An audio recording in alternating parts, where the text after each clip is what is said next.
Bien, bonsoir, on m'a quasiment rendu à dire bonsoir. C'est drôle parce que je voulais présenter Chantal d'une façon un peu humoristique en faisant une espèce de calcul sur son record mondial du 100 mètres qui tient encore, de moins de 16 secondes. Puis j'avais calculé que si elle était en ligne droite entre Montréal et ici, moi, en étant passé par le tunnel, les réparations du boulevard Henri Bourassa puis le pont de Québec, elle serait arrivée avant moi. Mais aujourd'hui, une fille que rien n'arrête, elle s'est fait arrêter par un pont. C'est incroyable. Mais là, tu devrais forcer. Peut-être bien que pour toi, il y mettrait un troisième lien. Bon. Oui, c'est ça, je me disais. J'étais dans l'auto, je disais, je pense que finalement, ils en ont besoin.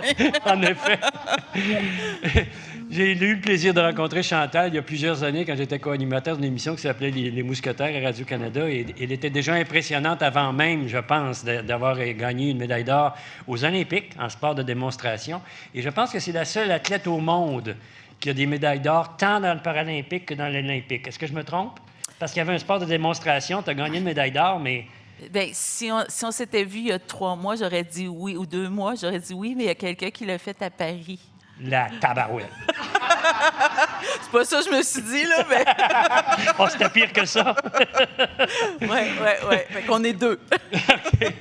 Alors, comme vous connaissez évidemment, bien sûr, Chantal, il n'y a rien qui l'arrête. Les obstacles, elle en a connu. Elle est paraplégique depuis l'âge de 13 ans, un grave accident qui l'a rendue comme ça. Mais c'est le sport sur lequel elle s'est rabattue pour justement se faire une espèce de vie ou peu importe. Elle a découvert un talent exceptionnel. Écoutez, elle a des records dans le 100, dans le 200, dans le 400, dans le 1500 mètres, le 1000 aussi, je pense, 1000 mètres. Mais c'est des records qui datent depuis 17 ans. C'est hallucinant. Il y a à peu près juste Bob Beamon qui avait le record du saut en longueur qui a fait plus que ça. C'est vraiment exceptionnel. Et oui. Oh, merci. Merci. Puis elle a réussi un exploit aussi, en ce qui me concerne. Elle a réussi à apprendre un vieux bokeh nationaliste comme moi, fier d'être Canadien. Il faut le faire. Mesdames et messieurs, je n'ai pas besoin de vous présenter plus longuement. Chantal Petitclerc. Merci. Merci beaucoup. Merci beaucoup. C'est vraiment un grand plaisir d'être enfin arrivée ici. Très heureuse d'être avec vous. Merci de votre patience. Je suis très heureuse de voir que là, vous avez eu le temps de prendre un petit apéro. Donc, très chanceuse d'avoir ce privilège-là, ce plaisir de passer une petite heure avec vous, de répondre à vos questions aussi, si on veut. Je sais qu'on a une petite intro, mais est-ce qu'on l'a? OK. C'est l'émotion. C'est l'émotion. On va faire l'intro. On recule. On se met sur pause, puis on recule de quelques minutes et on va vous présenter quelques extraits de la carrière. Oui. Merci. Ah, ça, je pense que c'est celui-là.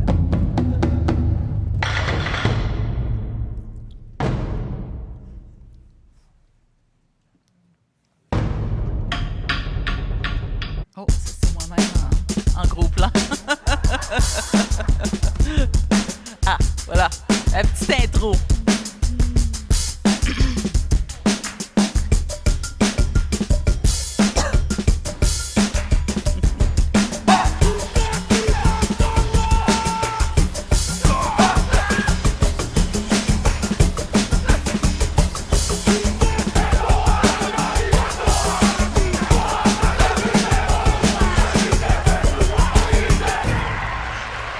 Gagnante de 5 médailles d'or en athlétisme, winner of 5 gold medals in track and field, Chantal Petitclerc.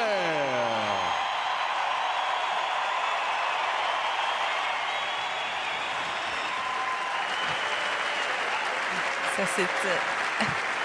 Donc, très heureuse d'être ici. Je vous le disais, contente d'être là. Et j'aime toujours ça, partager mon parcours. Je suis contente d'avoir ce privilège-là. Mon parcours de vie, c'est ça, mon parcours d'athlète, mon parcours de personne qui vit avec une différence, avec un handicap. Et en faisant ça, je suis très, très consciente, et je vous le dis tout de suite, je suis très consciente que qu'on est très différents, tu sais, nos expériences, notre vécu, nos compétences aussi, j'imagine, tu sais, on est très, très différents l'un de l'autre. Et donc, je sais que je suis pas une experte dans ce que vous faites et dans ce que vous êtes et dans votre situation. Et donc, je sais que je suis pas une experte. Et j'imagine aussi que de l'autre côté, vous n'êtes pas capable de faire le 100 mètres en fauteuil roulant sous les 16 secondes.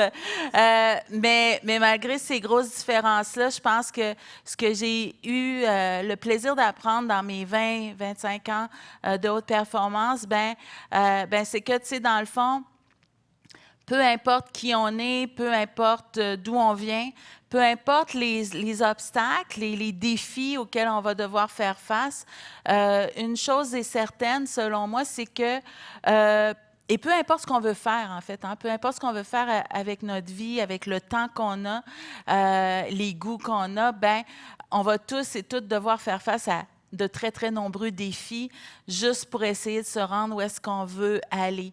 Et moi, je suis assez convaincue que l'attitude et la façon qu'on choisit pour faire face à ces défis-là, c'est ce qui fait toute la différence dans les résultats qu'on aura, dans les succès qu'on aura et dans le bonheur qu'on aura.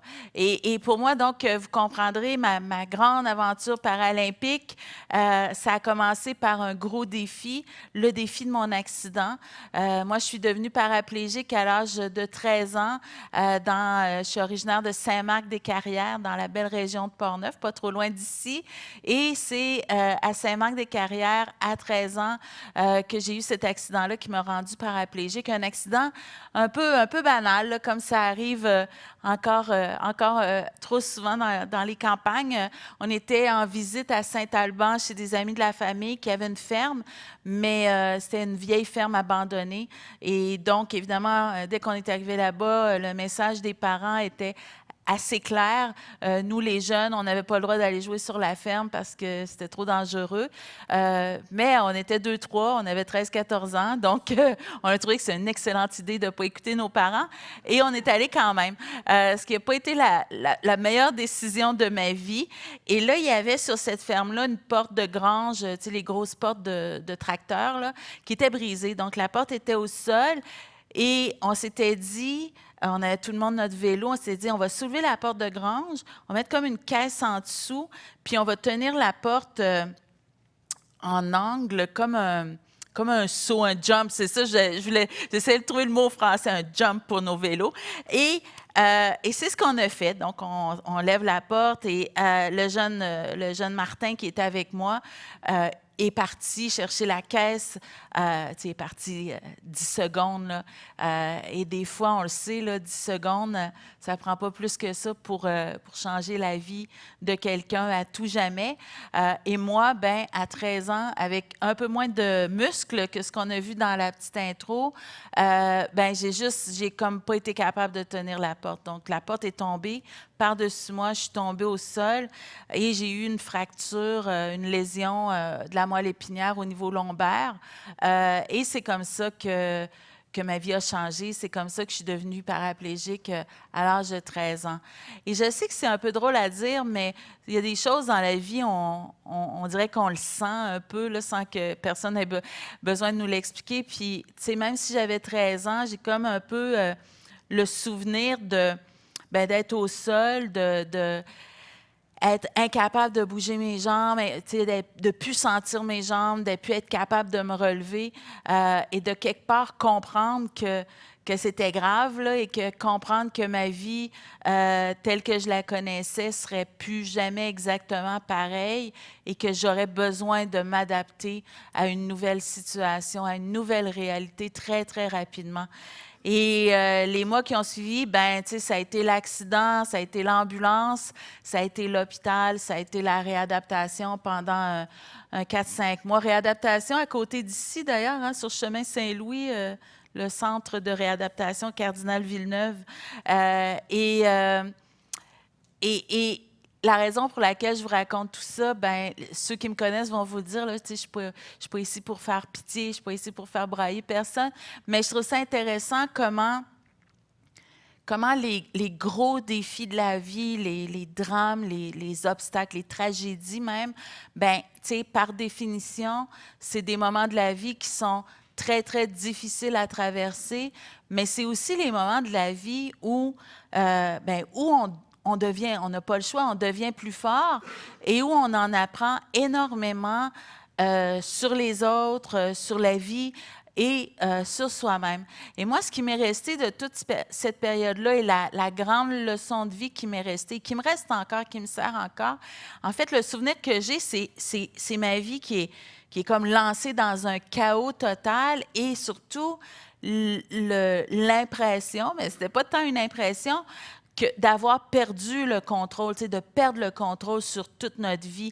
Parce qu'évidemment, un accident comme ça, ben, tu le choisis pas, tu le planifies pas, tu le vois pas venir, tu veux pas que ça t'arrive.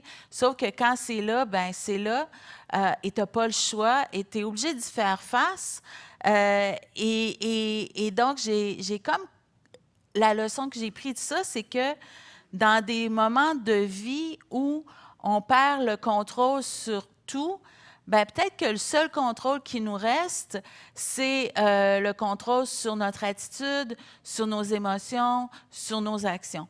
Et c'est vrai que dans la vie, bon, et on le sait, là, dans la vie, on ne choisit jamais exactement tout ce qui nous arrive, mais quand on y pense, dans le fond, c'est toujours à nous et à personne d'autre de choisir, bien, comment je vais réagir, avec quelle attitude et qu'est-ce que je vais trouver comme solution à cette situation-là que je n'ai pas choisie. Et assez rapidement, pour moi, ben les jeunes, on est les 13 ans, les jeunes sont résilients à cause de la petite fille que j'étais, mais à cause du monde extraordinaire, des alliés, de la famille, du milieu hospitalier que j'ai eu autour de moi. Assez rapidement, j'ai comme été capable de comprendre que malgré cet accident-là, ben, ma vie, oui, prenait une nouvelle direction assez drastique, là, mais ma vie ne s'arrêtait pas. Et quelque part, j'avais comme confiance que dans cette nouvelle direction-là, c'est sûr qu'il me resterait beaucoup d'obstacles et de défis, mais il me resterait aussi beaucoup d'opportunités et de possibilités. Et c'est un petit peu avec cet état d'esprit-là que je suis retournée à Saint-Marc-des-Carrières 4-5 mois plus tard. J'étais partie en début d'été en ambulance. Je revenais en fauteuil roulant à l'école en secondaire 1. Saint-Marc-des-Carrières, c'est pas un grand village, là. Je pense à l'époque, on parlait de 4000 personnes. Donc, c'est sûr, c'était la grosse affaire à Saint-Marc. Et en plus de ça, j'étais comme jeune, j'étais la première jeune en fauteuil roulant du village au complet, la première et la seule en fauteuil roulant de l'école secondaire au complet. Puis je dis toujours en riant un peu, tu sais, dans le fond, la vérité, c'est que moi-même, à 13 ans, j'étais la seule et la première personne en fauteuil roulant que j'avais jamais vue de ma vie. Donc, tu sais, ça a pris beaucoup d'adaptation et de résilience de la part de tout le monde et de ma part aussi. Mais heureusement pour moi, dès le départ, dès mon retour à Saint-Marc, j'ai eu sur mon parcours des champions, des individus extraordinaires qui ont eu un impact majeur dans ma vie. Et une de ces personnes-là, ça a été mon professeur d'éducation physique, Gaston Jacques. Et Gaston, bon, je retourne à l'école, j'étais la seule en fauteuil, et là, lui, il vient me voir, puis assez franchement, il me dit, écoute, Chantal, c'est parce que tu es la seule en fauteuil et tu es ma première en fauteuil, donc je ne sais pas trop quoi faire avec toi durant un cours d'éducation physique. Et ce n'était pas l'époque où il y avait... on n'était pas dans les grandes conversations là, de diversité et d'inclusion, là, c'était plus comment qu'on s'arrange. Et Gaston, mais en même temps, il aurait pu dire, ben, on va laisser faire, mais il dit, non, il faut trouver quelque chose, il faut que tu sois active, il faut que tu fasses de l'activité physique. Et il dit, pourquoi est-ce qu'on n'essaie pas d'aller nager sur l'heure du lunch 3 jours semaine? Et c'est vraiment comme ça que le sport est entré dans ma vie. Moi, j'étais pas une athlète avant mon accident. Je viens pas d'une famille d'athlètes. Je savais même pas que j'avais ce talent-là et cette passion-là. Mais j'ai fait confiance à Gaston. J'ai dit oui, puis on a relevé ce défi-là. Et on a nagé. Ben, c'est la première année, on a plus flotté que nagé, là, mais on a nagé du secondaire 1 jusqu'au secondaire 5, 3 jours semaine sur l'heure du lunch. Et quand je suis arrivée en secondaire 5, d'une part, j'étais en super forme. Et être en forme, pour moi, ça voulait dire aussi autonome, parce que j'étais assez forte pour bouger, pour faire mes trucs toute seule en fauteuil roulant. Donc, ça m'avait donné confiance en moi, tu sais. Et plus que ça, tu sais, je pense que le message que ça envoyait à tout le monde, mais surtout à moi-même, tu sais, c'était un message positif et qui disait que malgré l'accident, malgré mon fauteuil roulant, il me restait beaucoup plus de potentiel que de limites. Et pour moi, un de ces potentiels-là, c'était l'activité physique. Et donc, c'est vraiment beaucoup grâce à Gaston si, quand j'ai terminé mon secondaire 5 et que je suis déménagée ici à Sainte-Foy, j'avais tout ce que ça me prenait pour aller de l'avant. J'étais outillée pour un prochain défi. Et le prochain défi, pour moi, ça allait être la course en fauteuil roulant et les Jeux paralympiques. Mais avant d'embarquer là-dedans, j'aime toujours retourner un petit peu et parler de Gaston un petit peu plus parce que, vous savez, tu sais, quand tu as 13, 14, 15 ans, là, c'est encore un peu le moment de ta vie où tu es assez convaincu d'être le centre de l'univers et tu trouves ça parfaitement normal et ordinaire que ton prof d'éducation physique, sur son heure de lunch, 3 jours semaine pendant 5 ans, vienne nager avec toi. Mais quand je suis devenue adulte et que j'ai repensé à ça, tu sais, j'ai été remplie d'un gros wow pour Gaston. Et encore aujourd'hui, j'ai tellement de gratitude parce que, tu sais, vous savez, il n'y a pas tant de personnes dont on peut dire « cette personne-là a changé ma vie ». Tu sais, on les compte sur une main si on est chanceux.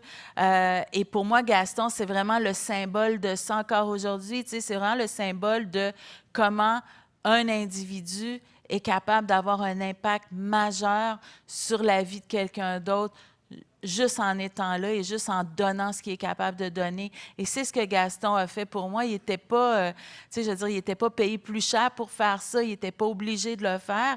Et quelque part, il a décidé, il a fait le choix, il a décidé d'être là pour moi au moment de ma vie où moi, j'en avais le plus de besoin. Et ça a eu un impact majeur et c'est beaucoup grâce à Gaston si j'avais tout ce que j'avais besoin pour continuer puis pour aller de l'avant et relever d'autres défis.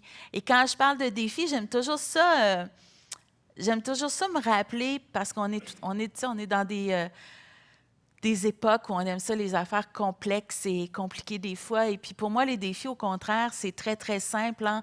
Je reste assez convaincue que quand on y pense bien, dans les défis, il y a 2 sortes de défis dans le fond. Hein? Des défis qu'on choisit et des défis qu'on ne choisit pas. Et c'est vrai que le plus gros défi de ma vie que je n'ai pas choisi, ça a été mon accident. Mais un défi que... non, je ne l'ai pas choisi, mais à cause de qui j'étais, à cause du monde autour de moi, j'ai assez rapidement été capable de prendre ce défi-là et quelque part d'en faire quelque chose de positif et d'en faire une opportunité. Et je vous dirais que le plus grand défi de ma vie que j'ai choisi, ça a été, c'est sûr, le sport et la course en fauteuil roulant. Et plus qu'un défi, ça a été la grande, grande passion de ma vie pendant 25 ans. Et ça me fait toujours sourire quand j'en parle des années plus tard. Parce que, bon, tu sais, j'ai mes médailles, j'ai encore des records du monde. Mais celui du 1500, il a été battu à Paris aussi. Il va falloir que je mette mes affaires à jour. Je me sens comme l'obligation d'avoir un peu de transparence.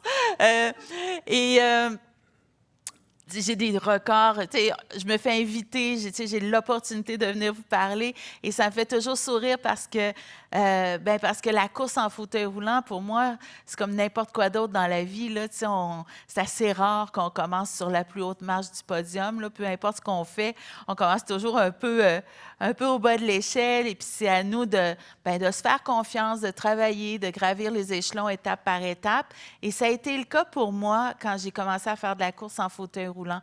Je suis partie de Saint-Marc-des-Carrières, je suis déménagée ici pour le cégep de Sainte-Foy. Et là, je voulais garder le sport dans ma vie. Je savais que j'aimais ça. Et je suis tombée, un peu par hasard, même si, il n'y a pas tant de hasard que ça, mais je suis tombée sur Pierre Pomerleau, l'entraîneur de l'équipe de course en fauteuil roulant de l'Université Laval. Et là, j'essaie la course en fauteuil roulant. Et j'aime ça. C'est du premier coup, je tombe en amour avec ça. J'étais passionnée déjà. Mais, comme je le disais, quand on commence quelque chose, on est au bas de l'échelle, il y a des obstacles, des défis. Des fois, c'est des petites affaires. Dans mon cas, c'était l'équipement, un fauteuil de compétition comme celui qu'on a vu dans la petite intro. Aujourd'hui, aujourd'hui, ça n'a plus d'allure, là. À Paris, on parlait de 25-30 000 $ pour un fauteuil de compétition. Oui.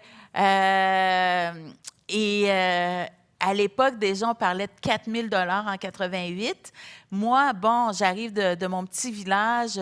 Je viens d'une famille, mes parents étaient divorcés. Ma famille est assez modeste. Mon père est un gars de la construction. Ma mère était restée à la maison. Donc, là, je suis étudiante au cégep, mais j'aime ça. Je vais voir mon père, je m'assois avec... Il s'assoit avec moi. Et là, j'y explique de façon très, très sérieuse que enfin, j'ai découvert qu'est-ce que je voulais faire de ma vie et j'avais vraiment besoin de 4 000 $. Alors, mon père est un bon gars, mais la course en fauteuil roulant en 88, ça ne se vendait pas tellement bien comme objectif de carrière. Donc, je suis partie de là avec une petite tape dans le dos, mais quand même un petit chèque de 400 $. Et avec le zéro qui manquait, j'ai quand même réussi à acheter mon premier fauteuil de compétition usagé de 3 gars différents. Un gars m'avait vendu les roues arrière, l'autre m'avait vendu le cadre. Et le troisième, d'ailleurs, c'est un gars de Québec. Le Mario de Québec, si vous le croisez, m'avait vendu la roue avant et j'ai jamais oublié ou pardonné parce que sa roue avant, la roue dévissait tout seul puis ça se mettait à shaker si tu faisais plus que 5 km. Et je me suis toujours dit que probablement qu'il il se disait, elle t'offre jamais 5 km, elle s'en rendra pas compte. Donc j'avais c'était pas super glamour, mais j'avais mon premier fauteuil, j'avais ma première gang, mon premier entraîneur. On était une dizaine dans le club de l'Université Laval, du Rouge et Or, et j'étais la seule fille. Et j'étais la moins rapide du groupe. Celui qui était juste un peu meilleur que moi s'appelait Michel. Et Michel, à l'époque, était le plus gros défi de ma vie. J'étais... Avec la course en fauteuil roulant, j'ai découvert que j'aimais pas juste le sport, mais j'aimais la compétition. Je voulais battre Michel, j'étais tellement compétitive et là, j'essayais de toutes les façons possibles. Et 2 mois plus tard, ma première course à vie, un 15 km à Saint-Georges-de-Beauce. C'est là que le trafic a commencé, d'ailleurs, en s'en venant par ici. Pas là, mais dans le coin de la sortie, je pense. Et là, je vais voir le parcours, j'étudie le parcours, et là, j'avais super confiance. Je me disais, ça y est, Chantal, c'est la chance de ta vie, c'est là que tu vas battre Michel. Et j'avais une stratégie. Et ma stratégie était, si vous connaissez la Beauce, là, vous allez comprendre, le parcours était très, très côteux.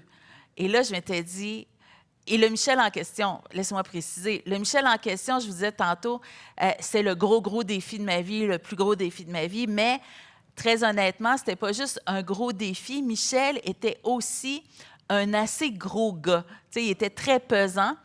Et là, je m'étais dit, ça y est, c'est ma chance, parce qu'évidemment, moi qui est tellement plus légère, je vais monter les côtes de Saint-Georges-de-Beauce bien mieux que Michel, qui est tellement lourd et pesant. Et c'est toujours le moment où j'explique à tout le monde que j'étais au cégep Sainte-Foy, étudiante en sciences humaines sans maths et pas en physique. Parce que j'aurais probablement compris tout seul que les côtes, tu sais, d'habitude, quand ça monte d'un bord, ça finit par redescendre quelque part. Et que les gros Michel, ben ils descendaient ça mieux que moi, une côte. Donc, ben, j'ai fini dernière, soyons honnêtes, là, j'ai fini dernière à ma première course. Mais tout ça pour dire que même si au départ, mes moyens étaient assez humbles et limités et mes résultats pas très, très concluants, déjà, j'avais ce qui était le plus important. J'avais trouvé ma passion. J'étais passionnée par ce que je faisais et je savais ce que je voulais faire et je savais que je voulais faire les Jeux paralympiques. Vous savez, c'était les belles et les grandes années d'André Vigé qui gagnait à peu près n'importe quoi à l'époque. Donc, j'étais très inspirée par André et je disais toujours à mon coach, je me rappelle, je disais, Pierre, tu sais, c'est comme, je sais, c'est niaiseux, mais je sens dans mon cœur que je suis la meilleure au monde, mais il faut juste aller plus vite, tu sais. Et on a réussi à aller plus vite. J'ai réussi à battre Michel, d'ailleurs, ici à Beauport. J'ai fait ma place sur l'équipe du Québec, j'ai fait ma place sur l'équipe du Canada et j'ai réussi à me qualifier en 92, donc 4 ans plus tard, à mes premiers Jeux paralympiques, les Jeux de Barcelone. Moi, j'ai eu le grand plaisir de faire 5 Jeux paralympiques et je veux partager un petit peu les 2 Jeux qui ont été les plus importants pour moi, et pas à cause des médailles, mais vraiment à cause des expériences de vie. Mes premiers Barcelone, évidemment, je débarquais là-bas, j'avais 0 pression, j'étais comme encore la petite nouvelle, j'avais tout à découvrir et j'étais contente, j'étais contente juste d'être sur l'équipe à mes premiers Jeux. Et à Barcelone, j'allais vivre des expériences vraiment qui m'ont transformée comme athlète et comme personne aussi. Et des expériences pas si faciles. Et ça a commencé un petit peu comme ça parce que ma première course à Barcelone, donc ma première course paralympique à vie, c'était un 800 mètres. Et là, je réussis à faire les vagues, les semis, et je me qualifie pour la finale. Donc déjà, j'étais super contente juste comme d'être en finale à mes premiers Jeux paralympiques. Et en finale du 800 mètres, j'allais expérimenter pour la première fois de ma vie ce qui s'appelle la chambre d'appel, en fait. Et la chambre d'appel, je vous explique vite, pour ceux et celles d'entre vous qui n'avaient pas fait des finales aux Olympiques ou bien aux Paralympiques. Alors, on a le stade, c'est là qu'on court. On a la piste d'échauffement, c'est là qu'on se prépare.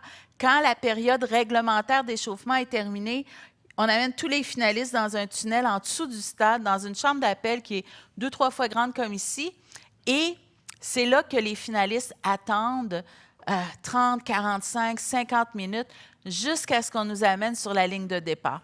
Et ça, là, tout le monde, dans n'importe quel sport, vont vous dire, c'est là que ça se passe. Tu sens l'adrénaline, tu as le cœur qui bat à 200, et tout le monde s'analyse un peu, puis tout le monde essaie de voir, OK, qui a l'air en forme, qui a l'air fort, qui va gagner, qui va choquer. Moi, je n'avais jamais fait ça de ma vie. J'étais nerveuse juste d'être en finale. Et quand je suis arrivée à la chambre d'appel, je suis arrivée dernière à la chambre d'appel et la fille qui était juste à côté de la porte était une Américaine qui s'appelle Jean Driscoll. Et Jean Driscoll, c'est une grande championne, mais c'était aussi, juste pour vous donner une petite idée, là, c'était l'athlète la plus intimidante sur le circuit. Hyper musclée, très costaude, très concentrée, qui parlait pas, on y aimait pas à face personne. Elle avait l'air bête un peu. Et là, moi, j'arrive là, première course, super stressée, toute jeune. Et là, je la regarde, je dis, oh mon Dieu, Jean, c'est tellement sérieux ici. On dirait qu'on est dans une salle pour condamner à mort. Et j'oublierai jamais, Jean enlève ses lunettes de soleil, me regarde droit dans les yeux, zéro sourire, et puis elle me dit « Ouais, puis à te voir la face, on sait qu'il va crever à la première aujourd'hui. » C'est que je m'ennuyais de Saint-Marc-des-Carrières, je peux vous le dire.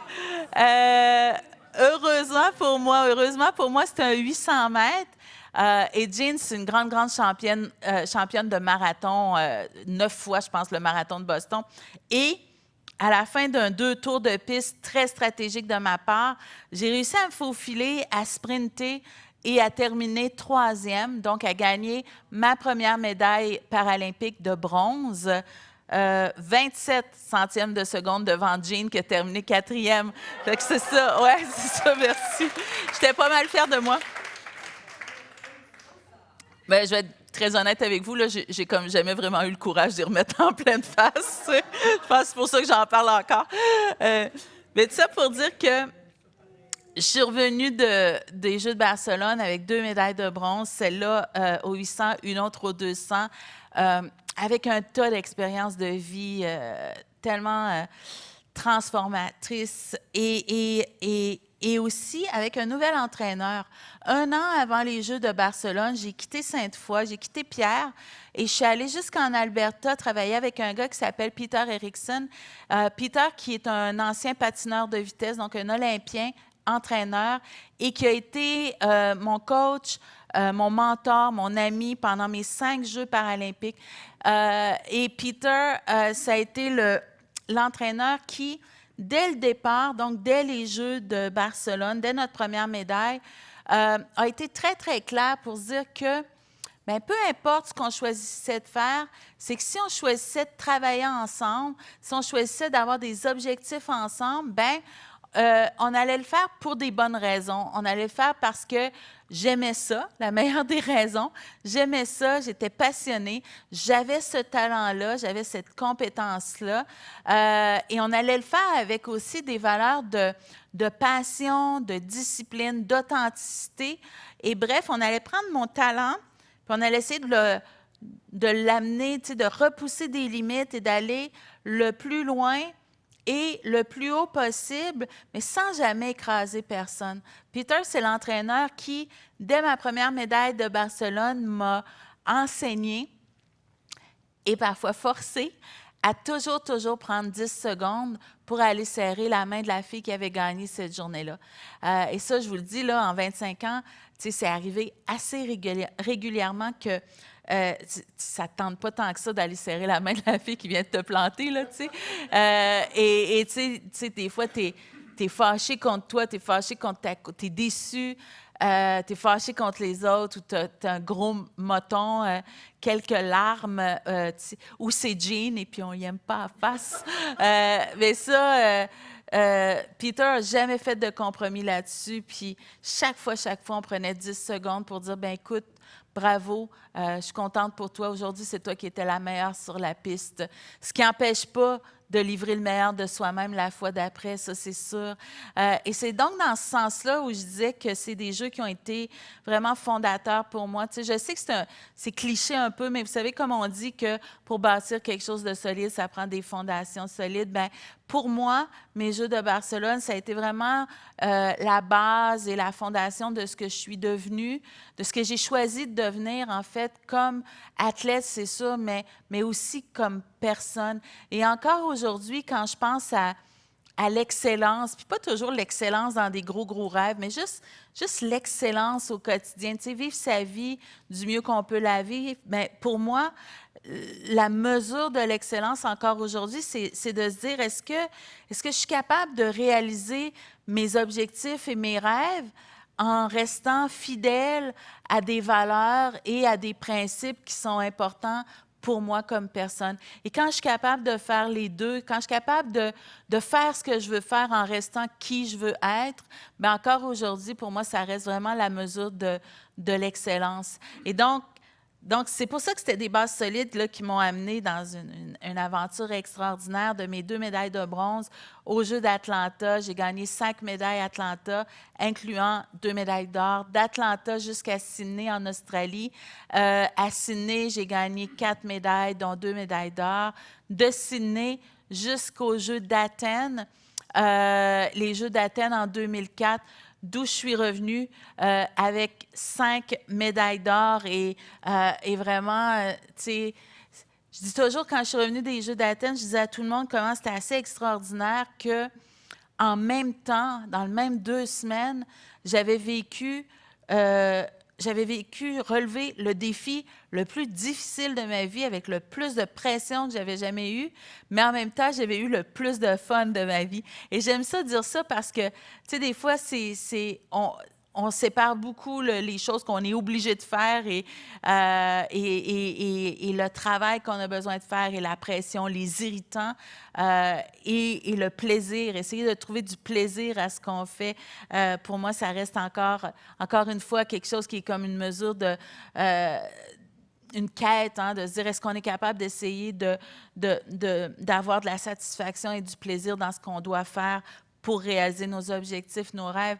Et donc, quand je suis revenue d'Athènes avec mes 5 médailles d'or et mon passage à l'émission, c'était quoi l'émission? Les Mousquetaires. Donc,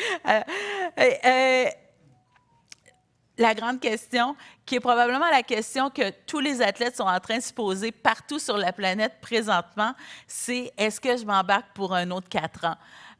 Parce que tu ne décides pas ça la veille des Jeux, tu décides ça 4 ans à l'avance. Et je peux vous dire que quand tu reviens chez vous avec 5 médailles d'or, à peu près 99 % du monde te dit « Chantal, prends donc ta retraite. » Je pense que tu es correct, que tu n'as plus rien à prouver. Mais on a décidé de continuer un autre 4 ans pour plein de raisons. En fait, on s'était dit qu'on allait analyser tout ça, les pour, les contre, mais la réalité, c'est qu'après un gros 5 minutes, je me rappelle, je parlais avec mon entraîneur, on prenait un café, j'ai dit « Écoute, ça ne sert à rien de s'en parler, c'est sûr qu'on s'embarque pour un autre 4 ans parce que d'une part, c'était trop le fun. Et d'autre part, je savais que dans mon sport, personne n'avait jamais réussi à gagner 10 médailles d'or consécutives. Et je me suis dit, tous les records sont faits pour être battus. Et un jour, quelqu'un va le faire. Pourquoi pas moi? Ce qui est la citation d'un de mes amis, Mark Tewksbury, le nageur, vous savez, quand il est devenu le premier Canadien à gagner sa médaille d'or à Barcelone, c'est ce qu'il se disait. Tout le monde disait c'est impossible, puis il disait un jour il y a un Canadien qui va le faire, pourquoi pas moi? Et c'est comme ça donc après un café puis une citation de Mark Tewksbury, que j'ai pris la plus grosse décision de ma carrière et que je me suis embarquée pour un autre 4 ans. Et là, la grande question, c'était, parce que, c'est une chose dans la vie d'avoir les grands rêves et les grands objectifs démesurés, mais comment on peut s'assurer d'en faire une réalité quand tu es un athlète et puis, c'est encore une fois un cliché, là, mais c'est une chose que de se rendre au sommet du podium, c'est autre chose, c'est un autre défi d'y rester. Quand on est dans un environnement de haute performance où tout le monde qui est là avec nous a le même talent, la même passion, les mêmes compétences que nous, tout le monde a les mêmes équipes et les mêmes outils, tout le monde travaille aussi fort que nous. Et tout le monde va être sur la plus haute marche du podium. Donc, nous, on se disait, mais tu sais, qu'est-ce qu'on peut faire? Comment on peut faire pour s'élever au-dessus de la mêlée? Juste un petit peu, tu sais, ça n'en prend pas plus que ça là, pour être sur la médaille d'or. Et très rapidement, avec mon entraîneur, et on savait à Pékin que ce serait difficile parce que, 4 ans plus tard, c'est moi qui étais la favorite. Donc, il y avait tout le monde qui me courait après, littéralement. Je savais aussi à Pékin que j'étais la seule fille qui ferait les 5 distances, le 100, 200, 400, 800 et 1500. Les autres filles faisaient ou les sprints ou les longues distances. Et ça voulait dire que sur 16 jours, j'allais courir une fois par jour au moins, des fois 2, des fois 3, sans aucune journée de repos pendant 16 jours, ce que j'avais jamais fait de ma carrière. Et donc, on se disait, tu sais, comment on peut faire ça? Et rapidement, on en est venu à la conclusion que l'excellence, tu sais, que livrer, c'est à la mode comme terme, là, livrer la meilleure version de soi-même, c'est pas nécessairement tout le temps, ou en fait, c'est très rarement un gros move ou une grosse décision. Nous, on était convaincus, au contraire, que l'excellence, ça se passe quand tu fais le choix, quand tu prends un recul et que tu fais le choix de façon intentionnelle et tu dis, je vais porter attention. Tu sais, tu choisis de porter attention à tous les petits détails sur tout ce que tu es obligé de faire au quotidien. Et c'est comme un plan de match qui est comme en même temps super facile à comprendre, mais vraiment difficile à exécuter jour après jour pendant 4 ans. Et c'est le défi qu'on s'est donné avec mon entraîneur pendant 4 ans. Et on l'a pris, ce recul-là. Et encore une fois, on s'est dit, on ne va pas tout chambouler.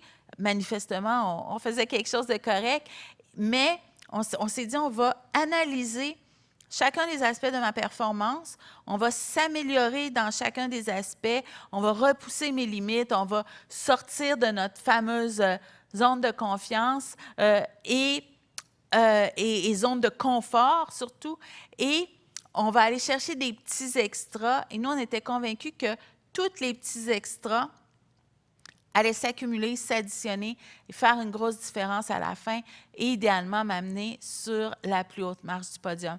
Donc, c'était ça notre plan de match. Et je dois dire encore aujourd'hui, ça reste le projet et la réalisation dont je suis la plus fière parce qu'on a été impeccable pendant 4 ans. On a travaillé solide comme équipe avec passion, avec confiance aussi, avec discipline, avec intégrité. On n'a pas eu peur non plus d'aller chercher autour de nous des outils qui pourraient nous aider à réaliser nos objectifs.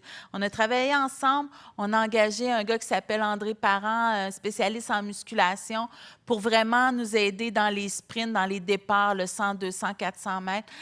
On a travaillé très fort en Floride avec le gars qui fabriquait mon fauteuil de compétition.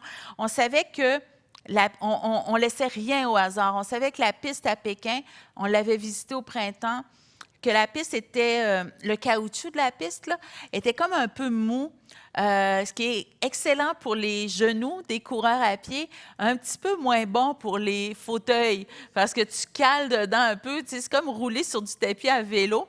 Donc, c'était crucial d'être le plus léger possible sur cette piste-là. Et après 3 voyages à Sainte-Pete, en Floride, 3 fauteuils de compétition, tous les tests de biomécanique, aérodynamie. On a réussi à perdre 8 livres sur un fauteuil de 25 livres, ce qui en faisait à l'époque le fauteuil le plus léger qui avait jamais été construit.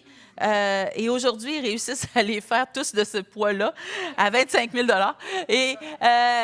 Et de retour au Québec, on travaillait avec une fille qui s'appelle Mélanie Olivier, nutritionniste sportive. Et avec Mélanie, comme avec tout le monde, ce qu'on faisait, c'est, évidemment, on faisait les classiques.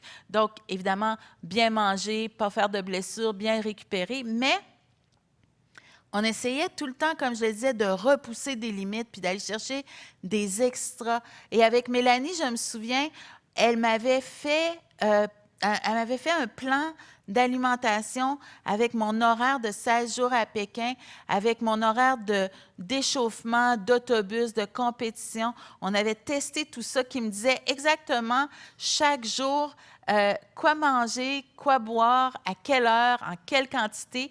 Et chaque fois que je raconte ça, j'ai souvenir de mes 16 plans d'alimentation comme duct-tapés dans ma chambre de dortoir. Puis, tu sais, je me levais le matin, puis j'en prenais un, puis j'exécutais. Et avec Mélanie aussi, je vous disais tout à l'heure, on avait réussi à perdre 8 livres sur le fauteuil. Avec Mélanie, on avait réussi à perdre un autre 10 livres sur la fille. Donc, quand je suis arrivée à Pékin, j'étais la plus légère que j'avais jamais été de toute ma carrière avant ça, ou après, soyons honnêtes.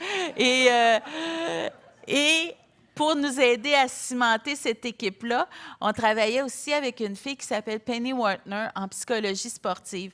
Et avec Penny, Encore une fois, on faisait les classiques, c'est fixer les objectifs quantitatifs et tout ça, la visualisation tous les jours, de la méditation, mais on avait travaillé vraiment fort à essayer de comprendre, pas une recette, mais de comprendre avec qui j'étais comme individu, avec mes forces, mes faiblesses, mes goûts, mes défauts, mes qualités, qu'est-ce que ça me prenait pour être capable de donner le meilleur de moi-même jour après jour après jour. Tu sais, quelle sorte d'espace, quelle sorte d'environnement, quelle sorte de monde, quelle sorte de musique. Tu sais, comment je pouvais m'assurer d'avoir le meilleur espace possible pour être capable de livrer la meilleure version de moi-même chaque jour, du mieux qu'on pouvait. Avec Penny aussi, donc notre plan de match, quand on est arrivé à Pékin, notre plan et notre stratégie étaient quand même assez simples. On se disait,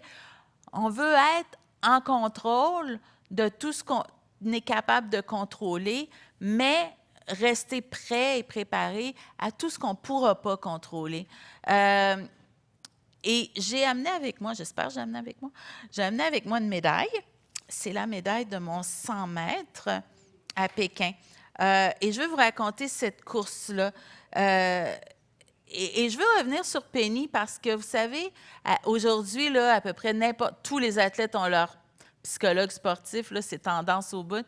Mais je peux vous dire que même en 2008, on était des pionniers. Il y avait énormément de stigmas, de tabous, de se dire j'ai besoin d'un coup de main, j'ai besoin de quelqu'un pour m'aider à faire le travail que je veux faire pour réaliser mes objectifs. Et ça, je trouve ça important de le dire parce que ça a fait toute la différence. Et pour moi, ça reste un peu une preuve que des fois, faire ce que nous, on a besoin pour nous sans se préoccuper de ce que les autres vont penser ou des jokes plates qu'on va se faire raconter sur le bord de la piste, bien, ça vaut la peine parce que, à la limite, c'est moi qui est revenu chez nous avec les médailles d'or. Et que c'est moi qui trouve ça drôle. Je vais vous parler de mon 100 mètres, mais avant de vous en parler, j'aimerais ça qu'on regarde les images de Pékin. Donc, j'ai des images de Pékin, c'est le vidéo 2, qui est comme un peu de quoi ça avait l'air mes 16 jours à Pékin. Et les images datent de Pékin. Donc, je vous avertis que c'est un peu vintage, mais j'aime ça les présenter quand même.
Merci.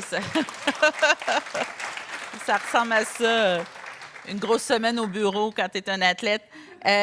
Donc, j'ai ma médaille de 100 mètres. Et à la fin, ceux qui veulent venir voir ma médaille, vous êtes les bienvenus. Ça me fait plaisir. Puis, on a du purel. Oui, ouais. Absolument. Même ne vous gênez pas de mettre du purel sur la médaille. Je pense que on va voir, c'est vraiment en or. Et donc, le plan de match était assez simple. On se disait, on veut être comme en contrôle de tout ce qu'on peut contrôler, mais rester prêt à ce qu'on ne peut pas contrôler. Et comme athlète, c'est sûr qu'il y a un tas d'affaires qu'on ne peut pas contrôler. La température, la surface de la piste, je vous l'avais dit, les adversaires en général. Et à Pékin, on ne pouvait surtout pas contrôler l'équipe chinoise qui était vraiment prêt et qui avait un objectif déclaré de gagner tous les sprints, donc le 100, 200, 400, toutes les médailles, or, argent et bronze, hommes et femmes. Moi, je n'avais pas perdu aucune de ces distances-là depuis 7-8 ans. Donc, c'était comme un peu dur de ne pas le prendre personnel. Et dès ma première course, ma course de 100 mètres, dès la semi-finale de ce 100 mètres-là, j'ai compris que si je voulais la ramener chez nous, cette médaille-là, personne n'allait me la donner gratuitement et rapidement. Il allait falloir que je me batte et que j'aille l'arracher moi-même. Parce que, et pourtant, après la semi-finale, j'aurais dû être assez contente et confiante parce que j'ai gagné ma semi-finale. J'avais le meilleur temps des 2 semi-finales. Et en plus de ça, un mois avant, j'avais battu le record du monde aux 100 mètres à Atlanta. Donc, j'aurais dû être assez confiante, mais la réalité, c'est que j'étais sous le choc parce que 2 athlètes chinoises avaient eu un bien meilleur départ que moi. Ça m'avait pris plus que la moitié de la course pour les remonter et gagner ma semi-finale. Et là, je comprenais assez rapidement que, soudainement, ça devenait, tu sais, gagner un sprint de l'arrière, ça devient une course qui ne se gagne pas tant avec les muscles, mais qui se gagne beaucoup avec ce qu'on a entre les 2 oreilles. Donc, j'étais sous le choc. Et tout le monde était sous le choc. Je me rappelle, les entraîneurs, les autres athlètes, tout le monde venait me voir et me disait « T'as-tu vu ça, Chantal? T'as-tu vu les filles? T'as-tu vu le départ? T'as-tu vu les filles? » J'étais comme « Oui, j'étais là. » Donc, j'ai comme pas mal passé la journée toute seule dans ma chambre, dans ma bulle, pour en sortir le soir seulement, comme on faisait avant chaque finale. Avant chaque finale, on avait un meeting sur Skype avec Penny, la psychologue sportive, pour passer à travers tous nos objectifs et tout ça. Et là, ce soir-là, j'étais quand même un peu stressée. Et je me rappelle, je parlais beaucoup. Tu sais, je parlais. Et je disais, tu sais, je sais, il faut que je reste concentrée, je suis capable de gagner, je suis capable de les battre. Et puis, je parlais beaucoup. Et à un moment donné, Penny m'arrête et elle me pose deux petites questions très, très simples. Elle me dit, Chantal, si demain, tu livres le meilleur 100 mètres de ta vie et qu'elle aussi livre le meilleur 100 mètres de leur vie, qui va gagner? Bien, je dis, écoute, c'est moi, j'ai gagné les semi-finales, je viens de battre le record du monde. Et là, avec un petit sourire, elle me dit, Chantal, qui est-ce qui a la capacité, qui est-ce qui a le pouvoir de s'assurer que tu vas livrer le meilleur 100 mètres de ta vie? Là, avec un sourire, je dis, ça doit être moi, ça aussi. Et très, très simplement, comme ça, elle me faisait réaliser ce qu'on oublie tous un peu une fois de temps en temps, qui est que c'est toujours une perte de temps et d'énergie de se focusser sur ce que les autres vont faire et ce que les autres vont livrer comme performance. Parce qu'on n'a pas de contrôle là-dessus. Je n'avais pas de contrôle sur ce que les autres filles allaient faire. Et le seul contrôle qu'on a, le seul contrôle que j'avais, c'est le contrôle sur ce que nous, on va faire et sur notre propre performance. Et non seulement j'avais le contrôle sur ma propre performance, mais j'avais fait mon travail, je m'étais préparée, j'avais fait mes devoirs. Et très simplement comme ça, je me suis dit, je ne vais même pas penser à la médaille d'or demain. Moi, je savais, avant de partir pour Pékin, j'avais décidé que Pékin, c'était mes derniers Jeux et que je prenais ma retraite. Et mon objectif à Pékin, je me rappelle, je me disais, je veux profiter, je veux arriver sur la ligne de départ, puis juste profiter du privilège que j'ai parce que ça va être la dernière fois. Et je me suis donné ce défi-là, je me suis dit, demain, ça va être la dernière fois de ma vie que je suis sur la ligne de départ de 100 mètres. Et si je peux juste être là, être présente dans ma bulle, à faire mes affaires et à livrer le meilleur 100 mètres que je suis capable de livrer, bien, à la limite, tu sais, peu importe qui va être sur la plus haute marche du podium parce que j'aurais fait ma job du mieux que je peux la faire. Et c'était ça mon objectif le lendemain. Et le lendemain, donc, dans le magnifique stade de Pékin en nid d'oiseau, il y avait moi dans le corridor 5, il y avait les 2 athlètes chinoises dans le 4 et le 3, les 5 autres finalistes avec nous. Le stade était plein. Le stade, 91 000 personnes dans le stade de Pékin, 91 000 personnes qui ça criait, là, qui criaient fort, là, et pas pour moi. et, et dès le pistolet, dès le coup de départ, je savais que c'était le grand défi de ma vie, la course de ma vie. J'ai eu un excellent départ, mais les filles, les 2 Chinoises, ont eu un temps de réaction historique.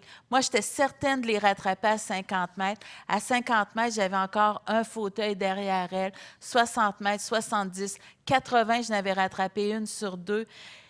Et je sais que c'est facile à dire parce que j'ai la médaille pour le prouver, mais je vous jure que je savais que j'y croyais tellement, je savais que j'allais gagner cette médaille-là.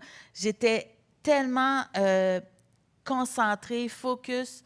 Je voyais personne ni dans le stade ni à côté de moi, mais je les entendais respirer et j'ai jamais lâché. Et j'ai réussi à traverser la ligne d'arrivée première. Dans le sport, on dit l'épaisseur d'un pneu devant la deuxième, et c'était vraiment ça. Et c'est pour ça que c'est la médaille que j'apporte avec moi et que je voulais partager avec vous, parce que, vous savez, comme athlète, il y a des courses que tu gagnes avec ta puissance, avec ta vitesse, avec tes muscles. Et il y a des courses comme celle-là que tu gagnes avec ta tête, avec ton cœur, avec ce que tu as d'un trip. Et quand tu le fais comme ça, ben, tu sais, c'est juste le moment le plus parfait et magique. Et c'est la course que je vous raconte aussi parce que non seulement c'est la course qui m'a donné ma performance la plus impeccable, mais c'est aussi la course qui m'a donné le plus beau moment d'humanité de tous mes Jeux paralympiques. Et le moment, il est venu un petit peu plus tard parce que, bon, quand c'est fini, c'est pas fini. Hein? Tu sais, tu passes la ligne d'arrivée, tu fais ton tour de victoire, tu fais toute la zone des médias. Après ça, tu fais tous les tests antidoping. Après ça, tu te changes, tu mets ton uniforme de podium et là, tu attends quelques heures. Et enfin, on te ramène dans le stade pour la cérémonie de médaille. Et là, enfin, tu as ta médaille. Puis si vous la voyez tout à l'heure, vous allez voir, là, elle est comme pesante. Tu la sens dans ton cou. Et on lève le drapeau, on écoute l'hymne national. Et là, comme nouvelle médaillée d'or, tu te dis que tu mérites un peu de retourner au village des athlètes pour célébrer. Mais j'avais un entraîneur suédois à tendance dictateur. Et lui, il trouvait que c'était une meilleure idée de retourner dans le fauteuil de compétition, faire un petit 10 km de jogging. Donc, on est retourné dans le stade, dans le fauteuil, on a fait notre 10 km. Et quand on a fini tout ça, ben, il était tard. T'sais, on était les derniers à partir. Moi, mon entraîneur, ma première médaille à Pékin, dans l'autobus qui me ramenait au village des athlètes. Et au village des athlètes m'attendait la plus belle surprise de toute ma carrière. Quand on arrive au village des athlètes, la dernière étape, c'est une zone de sécurité comme dans les aéroports. Et de l'autre côté de la zone, m'attendait depuis 30-45 minutes à ce qu'on m'a dit toute l'équipe d'athlétisme chinoise. La médaille d'argent, médaillée de bronze, les autres athlètes, les entraîneurs, l'équipe médicale, 15-20 personnes avec l'uniforme officiel de la Chine en super rangée protocolaire. Et dès que j'ai traversé la sécurité, ils se sont tous mis à m'applaudir. Et là, c'était comme juste, tu sais, c'était juste, ça n'avait pas de sens, là, c'était wow. Et tu sais, j'en revenais juste pas parce que, tu sais, il était tard, il était 10 heures le soir, il n'y avait pas de journaliste, il n'y avait pas de caméra. Je les connaissais pas, ils me connaissaient pas. On leur avait quand même un peu gâché la journée. Et je ne pouvais juste pas croire que ces gens-là aient la grandeur d'âme, la générosité, la classe, tu sais, d'avoir décidé d'être là puis d'attendre. Et je me rappelle, je serrais la main de tout le monde puis je me disais, C'est ces genres d'affaires que tu vois dans un film de Disney, là, puis tu te dis « Wow, c'est juste trop beau, là ». Mais je vous jure, quand ça t'arrive dans la vraie vie, c'est encore plus beau. Quelque chose que j'ai jamais oublié, quelque chose qui, encore aujourd'hui, pour moi, reste le symbole de... pas le symbole de c'est quoi une grande championne ou c'est quoi un grand sportif, mais plus que ça, un symbole d'excellence. C'est quoi l'excellence? C'est quoi l'excellence? C'est quand tu travailles fort, tu te prépares bien, tu te prépares du mieux que tu peux et quand c'est le temps, quand c'est la journée, ben tu livres du mieux que tu peux tout ce que tu es capable de livrer cette journée-là et donc tu peux te tenir droit et fier de ce que tu as accompli et qu'en plus de ça, tu as la générosité de reconnaître ce que les autres ont fait autour de toi. Tu sais, je pense pas que ça peut être bien, bien mieux que ça. Et je sais que c'est comme un peu quétaine, mais c'est juste tellement magique et parfait comme moment. Je me rappelle avoir dit à mon coach, on va y ramener les 5 médailles d'or. Tu sais, je le savais. Et effectivement, je suis revenue avec mes 5 médailles d'or, mais avant de conclure et de répondre à vos questions, j'aimerais ça qu'on le regarde, le 100 mètres, ne serait-ce que pour vous prouver que c'était dur. Est-ce qu'on va regarder le 100 mètres? So, the women's 100-meter final, T54.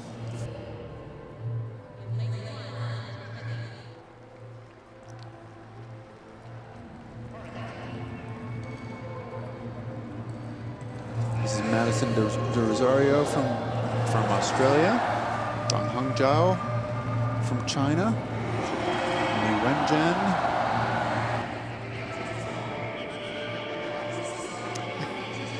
Another Chinese athlete. J'étais concentrée un Ting peu. Yang. Manuela Sarr from Switzerland.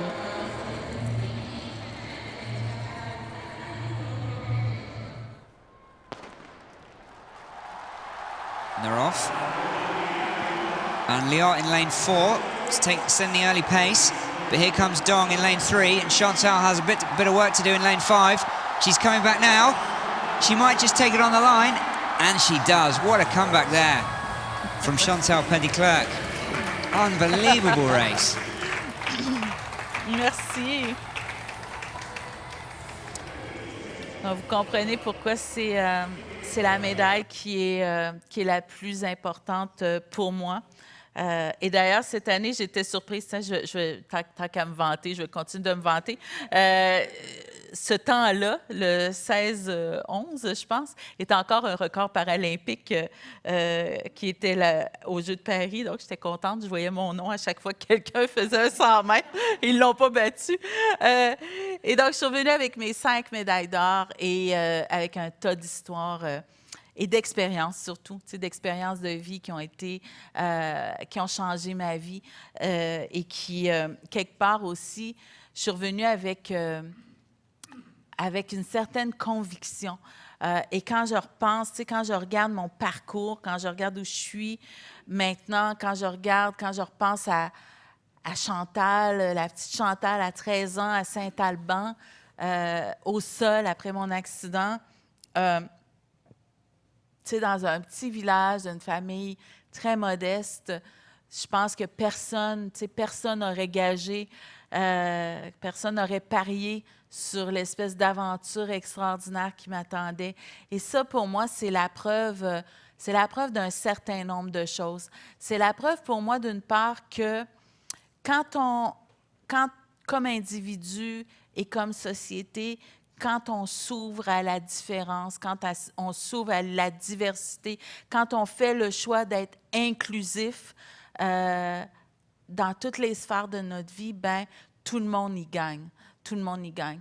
La personne, mais tout le monde y gagne. Et ça, j'en suis très convaincue. C'est la preuve aussi que peu importe qui on est, peu importe d'où on vient, peu importe les défis, les obstacles auxquels on va devoir faire face, et peu importe ce qu'on choisit de faire avec le temps qu'on a, une chose est certaine pour moi, c'est qu'il n'y a jamais ni ni de trop petits, ni de trop grands défis, ni de trop petits, ni de trop grands rêves. Et on a tous et toutes, à l'intérieur de nous, mais autour de nous aussi, des outils, des alliés, des champions. On a tout ce que ça nous prend pour maximiser nos chances de les réaliser, ces objectifs-là.